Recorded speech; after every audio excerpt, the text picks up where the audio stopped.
جب لوگ پلٹ کے آ جاتے ہیں تو 2 فرشتے آتے ہیں، منکر نکیر ان کے نام ہیں، اور وہ اس کو بٹھا دیتے ہیں اور بٹھا کر کے اس سے 3 سوال پوچھتے ہیں۔ پہلا سوال یہ ہوتا ہے من ربک، تیرا رب کون ہے؟ اب کوئی مانے یا نہ مانے، رب تو سب کا اللہ ہی ہے۔ اگر کوئی انکار بھی کرے تو اس کے باوجود اس کا رب کون ہے؟ اس کا رب اللہ ہے۔ تو دنیا کے اوپر کوئی اقرار کرے یا انکار کرے، لیکن نفس الامر میں، حقیقت میں اس کا رب اللہ ہی ہے۔ یہ تو حقیقت ہے، یہ تو طے شدہ ہے۔ لیکن جو عقیدہ دنیا پہ رہا ہوگا وہی عقیدہ اس کے لہجے میں آئے گا۔ اگر اس نے عملاً، رویتاً، قولاً، فعلاً اپنے اللہ کو اپنا رب مانا، رب کہتے ہیں کسی چیز کی تربیت اس کی استعداد ذاتیہ کے مطابق کرنے والا رب کہلاتا ہے۔ تو اللہ تعالیٰ جل شانہ ہم سب کا خالق بھی ہے، مالک بھی ہے، رازق بھی ہے، اور ہماری ضروریات کا وہ کفیل بھی ہے۔ وہ ہمارا رب ہے، اور صرف ہمارا رب ہی نہیں ہے، رب العالمین ہے، پورے جہانوں کا رب ہے، پوری کائنات کا رب ہے۔ خالق بھی سب کا وہی ہے اور رب بھی سب کا وہی ہے۔ جو اسے مانتا ہے اسے بھی رزق دیتا ہے، جو نہیں مانتا تو اس کے لیے بھی رزق کے دروازے بند نہیں کرتا۔ حضرت ابراہیم علیہ السلام کی عادت یہ تھی کہ جب تک کوئی مہمان نہیں آ جاتا تھا اتنی دیر تک کھانا نہیں کھاتے تھے۔ بھوک لگتی تو کوئی مہمان ڈھونڈتے تاکہ اس کے ساتھ بیٹھ کے کھانا کھاؤ۔ کھانا جتنا بھی مرغن اور جتنا بھی جو ہے وہ پرتکلف کیوں نہ ہو، اگر مہمان کے ساتھ کھایا جائے گا تو اس کا قیامت کے دن کوئی حساب نہیں ہوگا۔ تو مہمان کے ساتھ وہ کھانا کھایا کرتے تھے۔ مہمان اللہ کی رحمت ہوتا ہے۔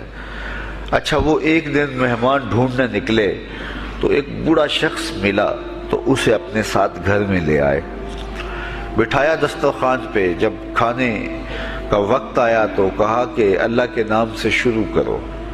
اس نے کہا میں تو اللہ کا نام نہیں لوں گا، میں تو بتوں کا پجاری ہوں، بتوں کو پوجنے والا ہوں۔ حضرت ابراہیم علیہ السلام نے کہا کہ تیرے ساتھ میرا تعلق کوئی کاروباری، کوئی ذاتی، کوئی اور تو ہے نہیں، میں رب کے لیے ہی تو تجھے کھلا رہا ہوں، اور اگر تو رب کا نام ہی نہیں لے گا تو پھر میرا تیرا رشتہ کیا باقی بچتا ہے؟ اس نے کہا میں چند لقموں کے لیے اپنے بتوں سے بے وفائی نہیں کر سکتا۔ وہ غالب نے کہا تھا نا کہ وفاداری بشرط استواری اصل ایمان ہے، مرے بت خانے میں تو کعبے میں گاڑو برہمن کو۔ اس نے اپنے انداز میں ایک بات کی تھی کہ وفاداری بڑی چیز ہوتی ہے، تو اس نے بتوں سے وفاداری کا بھرم رکھا۔ اس نے کہا کہ میں چند لقموں کے لیے جو ہے وہ تیرے رب کا نام لوں اور اپنے معبودان کا نام چھوڑ دوں، یہ نہیں ہو سکتا۔ آج تو لوگ چائے کی پیالی پہ دین بیچ رہے ہیں، کیا آج ممبر و محراب فروخت نہیں ہو رہے؟ لیکن اس بوڑھے شخص نے کہا کہ میں چند لقموں کے لیے، چند ٹکڑوں کے لیے میں اپنے بتوں سے بے وفائی نہیں کر سکتا۔ حضرت ابراہیم نے کہا تو اگر بتوں کے ساتھ اتنی محبت رکھتا ہے تو پھر میں بھی رب کے نام کے علاوہ تجھے دینے پہ آمادہ نہیں ہوں۔ وہ دسترخوان سے اٹھ کے چلا گیا۔ وہ چلا گیا تو جبریل امین حاضر خدمت ہوئے، رب کا سلام دیا، اے ابراہیم۔ رب سلام دیتا ہے اور فرماتا ہے تو نے آج میرا ایک بندہ ناراض کر دیا۔ یا اللہ، وہ تیرا بندہ تھا، اس کو تو تیرا نام لینا بھی گوارا نہیں تھا۔ کہا ابراہیم اس کی عمر کتنی ہوگی؟ یا اللہ 80 سال کے قریب ہوگی۔ کہا اتنا عرصہ ہو گیا میں اس کو رزق دے رہا ہوں، تو ایک دن نہیں کھلا سکا؟ اب ابراہیم علیہ السلام اس کو ڈھونڈنے نکلے ہیں۔ وہ کسی پہاڑ پہ چڑھ رہا تھا، دور سے آواز دیو میاں آ جاؤ، کھانا ٹھنڈا ہو رہا ہے۔ اس نے کہا تم تو بڑے سخت تھے، لہجے میں، رویے میں تبدیلی کیسے آ گئی؟ کہا کہ اسی رب کا پیغام آیا ہے کہ مجھے اتنا عرصہ ہوا اسے کھلاتے ہوئے، وہ مجھے نہیں بھی مانتا تھا، پھر بھی میں اس کی ضروریات کو پورا کرتا رہا ہوں، اور تم ایک دن نہیں دے سکے؟ تو آؤ کھانا ٹھنڈا ہو رہا ہے۔ کہا تیرے رب کا نام نہیں لوں گا، کہا نہ لینا، کہا اتنی تبدیلی؟ کہا اسی رب کا سندیس آیا ہے، اسی رب کا پیغام آیا ہے۔ کہا پھر کھانا بعد میں کھاؤں گا، پہلے اپنے رب کا مجھے غلام بنا لے۔ تو کوئی مانے اس کو بھی دیتا ہے، کوئی نہ مانے اس کو بھی دیتا ہے، بلکہ دنیا کے اوپر کافروں کو زیادہ دیتا ہے۔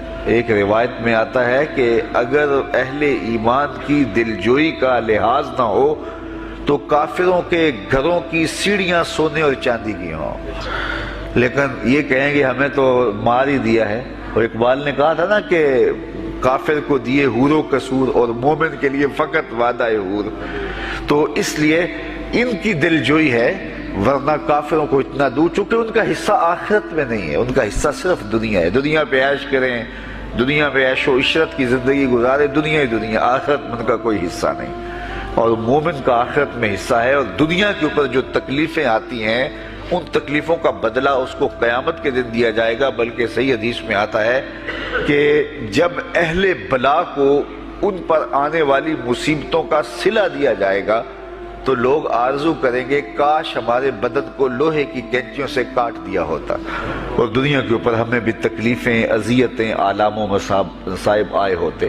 تو مومن جب اللہ کی طرف سے آنے والی کسی تکلیف کو خندہ پیشانی کے ساتھ قبول کرتا ہے اور اس پہ راضی رہتا ہے اور صبر کا دامن ہاتھ سے نہیں چھوڑتا، واویلا نہیں بچاتا، جزا فضا نہیں کرتا، تو اللہ تعالیٰ نے اس کے لیے اجر رکھا ہے۔ بلکہ رسول کریم نے ارشاد فرمایا مومن کے پاؤں میں جو کانٹا چبھے تو اللہ اس کا بھی مومن کو قیامت کے دن اجر عطا فرمائے۔ تو مومن کی زندگی جو ہے وہ بڑی خوبصورت زندگی ہے۔ تو دنیا کے اوپر جو اسے مانتا ہے اللہ اسے بھی عطا کرتا ہے، جو اس کا انکار کرتا ہے اللہ اسے بھی عطا کرتا ہے، اس لیے کہ اس کی شان ہے کہ وہ رب ہے۔ دوسرا سوال قبر میں ہوگا، اور وہ یہ ہوگا کہ ما دینوں کا، تیرا دین کون سا ہے؟ مختلف ادیان دنیا کے اوپر موجود ہیں، لیکن اسلام کے بعد اب کسی اور دین کو قبول نہیں کیا جائے گا۔ ارشاد فرمایا کہ اللہ تعالیٰ اسلام کے علاوہ کسی اور دین کو قبول نہیں کرے گا۔ تو یہ اگر میں اپنے عمل سے، اپنے رویے سے، اپنے طرز زندگی سے، اپنے انداز معاشرت سے اسلام کو اپنے اوپر غالب کر لیا تو پھر قبر میں جواب دیتے ہوئے کوئی جھجک محسوس نہیں ہوگی۔ بندہ عرض کرے گا کہ دینی الاسلام، میرا دین اسلام ہے، میرا طرز زندگی، میرا انداز معاشرت، میرا سبھی کچھ اسلام کی مطابقت میں تھا، اور میں اسی کو اپنا دین مانتا ہوں، صرف زبان سے نہیں، اپنے رویے سے بھی، اپنے طرز زندگی سے بھی، اپنے انداز معاشرت سے بھی۔ تیسرا سوال جس پہ فیصلہ ہو جائے گا، اور اس کے بعد قبر میں یا جنت کا دروازہ کھول دیا جائے گا یا جہنم کی کھڑکی کھول دی جائے گی، وہ سوال تیسرا کیا ہوگا؟ اور وہ سوال بھی عقیدے کا ہے، بلکہ بخاری شریف کی ایک روایت کے مطابق 3 سوال نہیں ہوں گے، ایک ہی سوال ہوگا، اور وہ یہ تیسرا سوال ہوگا۔ فرشتے پھر پوچھیں گے حضور علیہ الصلوۃ والسلام کے روضہ دور سے اور قبر کے درمیان سے پردے ہٹا دیے جائیں گے، اور رسول کریم صلی اللہ علیہ وسلم سامنے ہوں گے، اور فرشتہ حضور کی طرف اشارہ کر کے کہے گا ما کنت تقول فی ھذا الرجل، ان کے بارے میں زندگی میں کیا کہا کرتا تھا؟ یہاں یہ نہیں ہے کہ تو نے کیا کہا تھا یا اب کیا کہتا ہے۔ جب مضارع کے اوپر کانا یا جو ہے وہ کانا کے مشتقات داخل ہوں تو پھر وہ ماضی استمراری کا جو ہے وہ معنی دیتا ہے۔